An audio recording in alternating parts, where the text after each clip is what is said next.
চট্টগ্রাম হাটহাজারী 5 আসন থেকে আমাদের গর্বের ধন জননেতা ব্যারিস্টার মীর মোহাম্মদ হেলাল উদ্দিন সাহেব এখান থেকে নির্বাচন করবেন।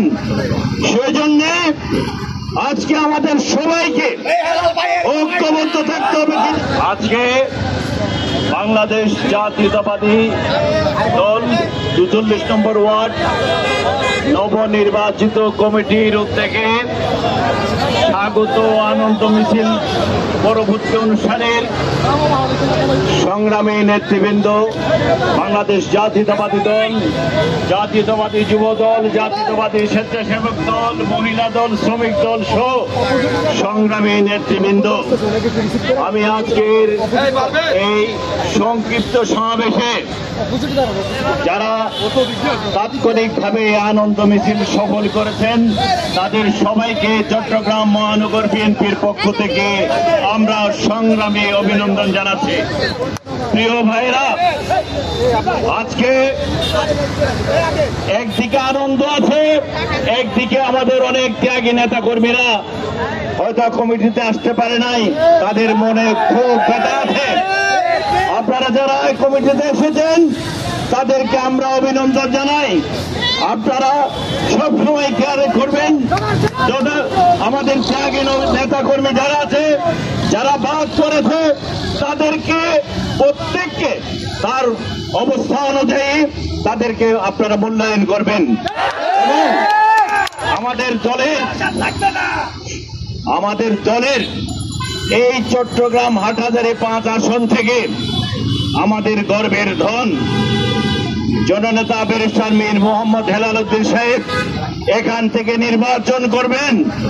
সেজন্য আজকে আমাদের সবাইকে ঐক্যবদ্ধ থাকতে হবে। কি জন্য?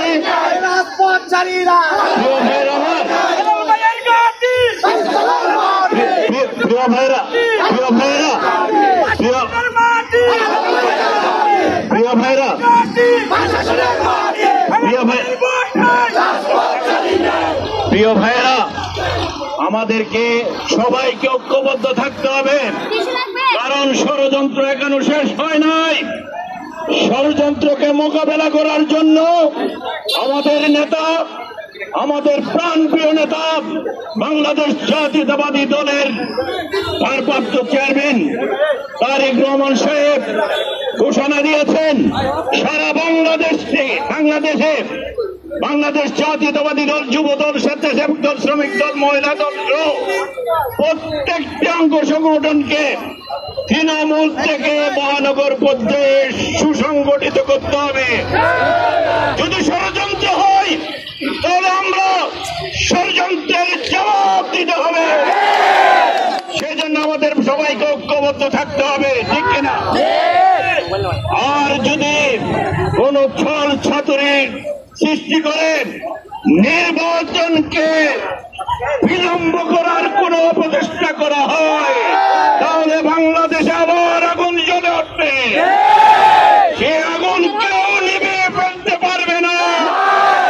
ভাই বন্ধুরা আমার, সংগঠিত শক্তি দিয়ে যে কোনো দাবানলকে নিভিয়ে ফেলা সম্ভব।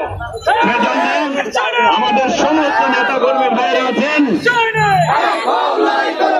আমাদের মধ্যে কোনো বিভাজন নেই, নেতৃত্বের প্রতিযোগিতা আছে, প্রতিযোগিতা থাকবে, তবে আমরা কেউ কারো শত্রু নই।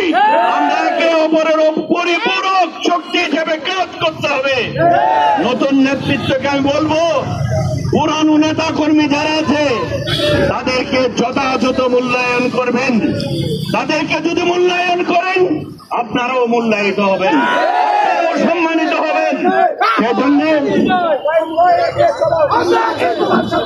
সংগ্রামী বন্ধুরা, মানুষের দুর্ভোগ হচ্ছে। আমার মনে হয় আমাদের রাজনীতি এখন থেকে কি হবে, মানুষ যাতে যে কর্মসূচিতে মানুষের দুর্ভোগ না হয় সেটা খেয়াল রাখতে হবে। সন্ত্রাস নামক দানবের শক্তির বিরুদ্ধে আপনাদের সবাইকে ঐক্যবদ্ধ থাকতে হবে। চাঁদাবাজির বিরুদ্ধে আপনাদের সবাইকে ঐক্যবদ্ধ থাকতে হবে। সেজন্য প্রিয় ভাইয়েরা আমার, আজকে আপনাদের সবাইকে অনুরোধ করব, আমরা জনগণের জনকল্যাণমুখী রাজনীতি করব। এখন থেকে দলকে সুসংগঠিত করব। আমাদের মধ্যে আগের যে ভুল বুঝাবুঝি আছে, সমস্ত ভুল বুঝাবুঝির অবসান ঘটিয়ে একে অপরকে ভাই হিসাবে আলিঙ্গন করে দলকে সংগঠিত করে আগামী নির্বাচনে ধানের শীষকে বিপুল ভোটে জয়যুক্ত করে ক্ষমতার মসনদে যেতে হবে। এটাই আমাদের লক্ষ্য।